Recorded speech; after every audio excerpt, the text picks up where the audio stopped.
ಏನಪ್ಪ ಪೊಲೀಸ್ನವ್ರು ಕರ್ಕೊಂಡ್ ಬಂದಿದ್ಯಾ? ನಿಮ್ ಮೊಮ್ಮಗ ನನ್ ತಂಗಿನ ಕಿಡ್ನಾಪ್ ಮಾಡಿದ್ರೆ ಪೊಲೀಸರು ಬರ್ದೆ ಹೆಣ್ಣಿನ ಕಡೆಯವ್ರು ಬರ್ತಾರ. ನೀನ್ ತಪ್ಪು ತಿಳ್ಕೊಂಡಿದ್ಯಪ್ಪ. ಅಭಿ ಅಂತವ್ನಲ್ಲ. ಅವನ್ ಬಗ್ಗೆ ನಿಮ್ಗೇನ್ ಗೊತ್ತು? 12 ವರ್ಷ ಕ್ರಿಮಿನಲ್ಸ್ ಮಧ್ಯೆ ಬೆಳೆದವನು. ಕಿಡ್ನಾಪ್, ಮರ್ಡರ್, ಬೆದರಿಸೋದು ಅವನಿಗೆ ತುಂಬಾ ಸುಲಭವಾದ ಕೆಲಸ. ಅನಾವಶ್ಯಕವಾಗಿ ಅಭಿನ ತಪ್ಪು ತಿಳ್ಕೊಂಡಿದ್ಯಾ. ಅವನು ಗಂಗಾ ಜೈ ಮಗ. ಈ ಸೂರ್ಯ ವಂಶದ ರಕ್ತ. ಪ್ರಾಣ ಹೋದ್ರು ತಪ್ಪು ಮಾಡೋನಲ್ಲ. ಆ ರಕ್ತ ಯಾವತ್ತಿಗೋ ಕಲುಷಿತ ಆಗೋಗಿದೆ ಅಜ್ಜಿಯವ್ರೆ. ತಂದೆ ಮೇಲಿನ ಕೋಪಕ್ಕೆ ತಾಯಿ ಮೇಲ್ ಬೇಜಾರ್ ಮಾಡ್ಕೊಂಡು ತಂಗಿನ ಬಿಟ್ಟು ಹೋದ ದಿನಾನೇ ಈ ಮನೆ ಮೌಲ್ಯಗಳಿಗೆ ಅವನು ಎಳ್ಳು ನೀರು ಬಿಟ್ಟ. ನೀವಿವಾಗ ನೋಡ್ತಿರೋದು ಮೇಕೆ ವೇಷದಲ್ಲಿರೋ ಹುಲಿನ. ಇಲ್ಲಪ್ಪ, 12 ವರ್ಷ ಅವನು ಮನೆಯಿಂದ ದೂರ ಇರಬಹುದು, ಆದ್ರೆ ಒಳ್ಳೆ ಗುಣದಿಂದ ದೂರ ಇಲ್ಲ. ನಿಮ್ ಜೊತೆ ವಾದ ಮಾಡಿ ನನಗೆ ಲಾಭ ಇಲ್ಲ. ನನಗೆ ನನ್ ತಂಗಿ ಮುಖ್ಯ. ಲೇ ಅಭಿ, ಬಾರೋ ಕೆಳಗೆ.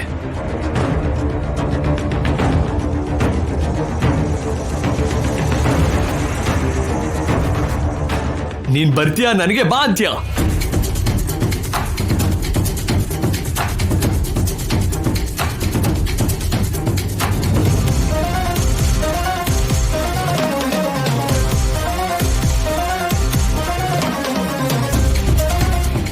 ಏಯ್, ಯಾಕೋ ಕಿರಿಚ್ತಾ ಇದ್ಯಾ? ಬಾರೋ ನನ್ ಬಾಂಬೈದ, ಕೆಳಗಡೆ ಬಾ.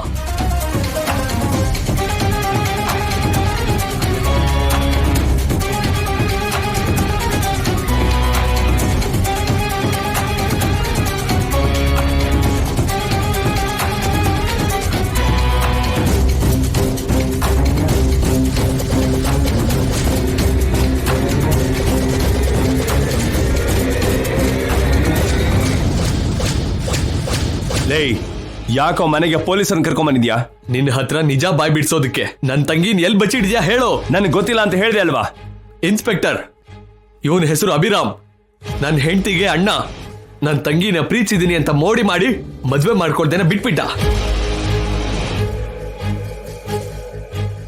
ಯಾಕೆ ಮದ್ವೆ ಮಾಡ್ಕೊಳಲ್ಲ ಅಂತ ಪ್ರಶ್ನೆ ಮಾಡಿದ್ದಕ್ಕೆ ನನ್ ತಂಗಿನ ಕಿಡ್ನಾಪ್ ಮಾಡಿ ನನ್ನ ಬೆದರಿಸ್ಬೇಕು ಅನ್ಕೊಂಡ. ಇವನ್ನ ಅರೆಸ್ಟ್ ಮಾಡಿ ನನ್ ತಂಗಿನ ಕಾಪಾಡಿ. ಏನೋ ಪೊಲೀಸರನ್ನ ಕರ್ಕೊಂಬಂದ್ರೆ ಭಯ ಪಡ್ತೀನಿ ಅನ್ಕೊಂಡ್ಯಾ? ನಿನ್ ಹತ್ರ ನಿಜ ಬಾಯ್ ಬಿಡ್ಸಕ್ ನಾನ್ ಸಾಕು ಕಣೋ. ಆದ್ರೆ ನಿನ್ ಮೇಲೆ ಕೈ ಮಾಡಿದ್ರೆ ನನ್ನ ಹೆಂಡತಿ ಬೇಜಾರ್ ಮಾಡ್ಕೊಳ್ತಾಳೆ ಅಂತ ಪೊಲೀಸರನ್ನ ಕರ್ಕೊಂಡ್ ಬಂದಿದ್ದೀನಿ. ಮಿಸ್ಟರ್ ಅಭಿರಾಮ್, ಮರ್ಯಾದೆಯಿಂದ ಇವ್ರ ತಂಗಿನ ಎಲ್ಲಿ ಬಚ್ಚಿಟ್ಟಿದ್ದೀರಾ ಹೇಳಿ, ಇಲ್ಲಾಂದ್ರೆ ನಿಮ್ಮನ್ನ ಅರೆಸ್ಟ್ ಮಾಡ್ಬೇಕಾಗುತ್ತೆ. ಯಾವ ಪ್ರೂಫ್ ಇದೆ ಅಂತ ಅರೆಸ್ಟ್ ಮಾಡ್ತೀರಾ? ನಾನೇ ಶಶಿನ ಕಿಡ್ನಾಪ್ ಮಾಡಿದೀನಿ ಅಂತ ನಿಮ್ಮ ಹತ್ರ ಸಾಕ್ಷಿ ಇದೆಯಾ? ನಿನ್ನ ಸ್ಟೇಷನ್ ಕರ್ಕೊಂಡೋಗಿ 4 ಬಾರಿಸಿದ್ರೆ ಸಾಕ್ಷಿ ತಾನೇ ಆಚೆ ಬರುತ್ತೆ. ಏಯ್, ನನ್ನ ಹೊಡೆಯೋ ನೀನು ಹುಟ್ಟಿಲ್ಲ ಕಣೋ. ನಿನ್ ತಂಗಿಗೆ ತಾಳಿ ಕಟ್ಟಿರೋ ನಿಧಾನೇ ಅಲ್ವೇನೋ? ಹಾಗಾದ್ರೆ ಬಾರೋ, ಬೇಜಾರ್ ಮಾಡ್ಕೊಳಕ್ ಇಲ್ಲಿ ದಿವ್ಯ ಕೂಡ ಇಲ್ಲ. ಅಭಿ, ಏನ್ ಹೇಳ್ತಿದ್ಯೋ? ಏಯ್ ಚಾಣಕ್ಯ, ನಿನ್ ಭಾವ ಕಣೋ. ಯಾವಾಗ ಇವನು ಮನೆ ಒಳಗೆ ಪೊಲೀಸರನ್ನ ಕರ್ಕೊಂಬಂದೋ ಆಗ್ಲೇ ಇವನ್ ಮೇಲೆ ನನಗೆ ಗೊತ್ತಿಲ್ಲಮ್ಮ. ನೀವು ಕೂಡ ನಿಜ ಹೇಳಿ, ಶಶಿ ಬಗ್ಗೆ ನಿಮಗೆ ಗೊತ್ತಿಲ್ವಾ? ಇಲ್ಲ. ಹಾಗಾದ್ರೆ ಇಬ್ರು ಹೋಗಿ ಶಶಿನ ಹುಡುಕಿ, ಅವಳನ್ನ ಯಾರು ಕಿಡ್ನಾಪ್ ಮಾಡಿದಾರೋ ಕಂಡು ಹಿಡಿರಿ, ಅವಳನ್ನ ಕಾಪಾಡಿ ಕರ್ಕೊಂಡ್ ಬನ್ನಿ.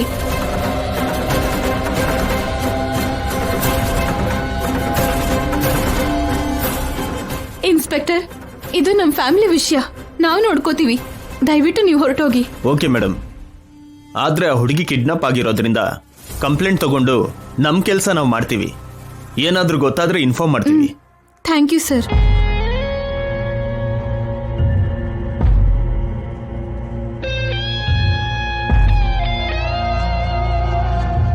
ಅಣ್ಣ, ಏನ್ರಿ, ನೀವು ಕೂಡ ಹೋಗಿ. ಎಲ್ರು ಹುಡುಕ್ಲಿಲ್ಲ ಅಂದ್ರೆ ಶಶಿ ಸಿಗಲ್ಲ. ಹೊರಡಿ.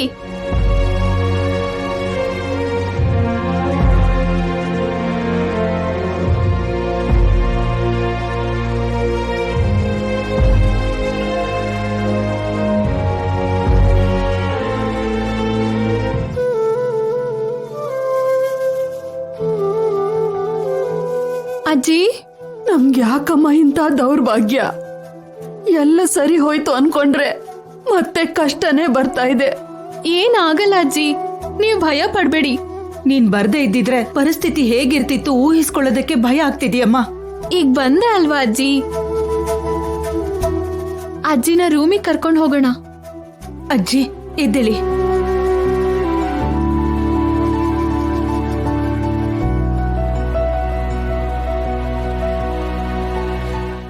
ಅಲ್ಲ, ಇನ್ ಯಾರಾಗಿರ್ತಾರೆ? ಯಾರು? ಸರ್, ಖಂಡಿತವಾಗ್ಲು ಆ ಪೌಡ್ರು ರಾಮಕೃಷ್ಣ ಮತ್ತೆ ಚಂದ್ರಿಕಾ ಆಗಿರ್ತಾರೆ ಸರ್. ಜೊತೆಗೆ ಅವ್ರಿಗೆ ಆ ಮನೆ ಮೇಲೆ ತುಂಬಾ ದ್ವೇಷ ಇದೆ. ಬಾಬಾ ಬಾಮೈದ ಹೊಡ್ಕೊಂಡು ಸತ್ರೆ ಆಸ್ತಿ ಅವ್ರ ಸ್ವಂತ ಆಗುತ್ತೆ ಅಂತ ಶಶಿನ ಬಚ್ಚಿಟ್ಟಿರ್ತಾರೆ ಸರ್. ಚಂದ್ರಿಕಾ ಅಂಡ್ ಇದು ಸ್ವಲ್ಪ ಹತ್ರದಲ್ಲಿದೆ, ಹಾಗೆ ನಡೆಯೋ ಅವಕಾಶ ಕೂಡ ಇದೆ.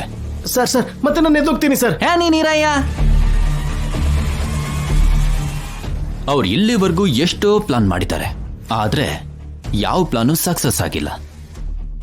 ಅವರೇ ಕಿಡ್ನಾಪ್ ಮಾಡಿದಿದ್ರೆ ಇಷ್ಟೊತ್ತಿಗೆ ನನಗೆ ಗೊತ್ತಾಗ್ತಿತ್ತು. ಸೊ ಇವ್ರು ಕೂಡ ಅಲ್ಲ, ಇನ್ಯಾರು? ಸರ್, ಅವರು ಅಲ್ಲ ಇವರು ಅಲ್ಲ ಅಂತಿದ್ದೀರಾ. ಇನ್ನು ಉಳಿದಿರೋದು ನಾನು ನಮ್ಮ ಮೇಡಮ್ ಅಷ್ಟೇ ಸರ್. ನಾವು ಕಿಡ್ನಾಪ್ ಮಾಡಿದ್ದೀನಿ ಅಂತೀರಾ? ಆದ್ರೂ ಮನೇಲೆ ಇಷ್ಟು ದೊಡ್ಡ ಪೊಲೀಸ್ ಆಫೀಸರ್ನ ಇಟ್ಕೊಂಡು ಹೊರಗಡೆ ಹೋಗಿ ಒಂದು ಹುಡುಗಿನ ಕಿಡ್ನಾಪ್ ಮಾಡೋದಕ್ಕೆ ನಮ್ಗೆ ಎಷ್ಟು ಗಟ್ಸ್ ಇರ್ಬೇಕು ಸರ್? ನಮ್ಗೆ ಅಷ್ಟು ಕ್ಯಾಲಿಬರ್ ಇದೆ ಅಂತ ನಿಮ್ಗೆ ಅರ್ಥ ಆಗಿದ್ಯಾ? ನಾವು ಕೆಲಸ ಮಾಡೋಂಥವ್ರು ಅಂತ ನಿಮ್ಗೆ ಗೊತ್ತಾಗೋಯ್ತಾ? ಅನಂತು ಎದಳು ಸಾರ್, ಕಿಡ್ನಾಪರ್ ಯಾರು ಅಂತ ಗೊತ್ತಾಗೋಯ್ತಾ? ಯಾರು ಸರ್?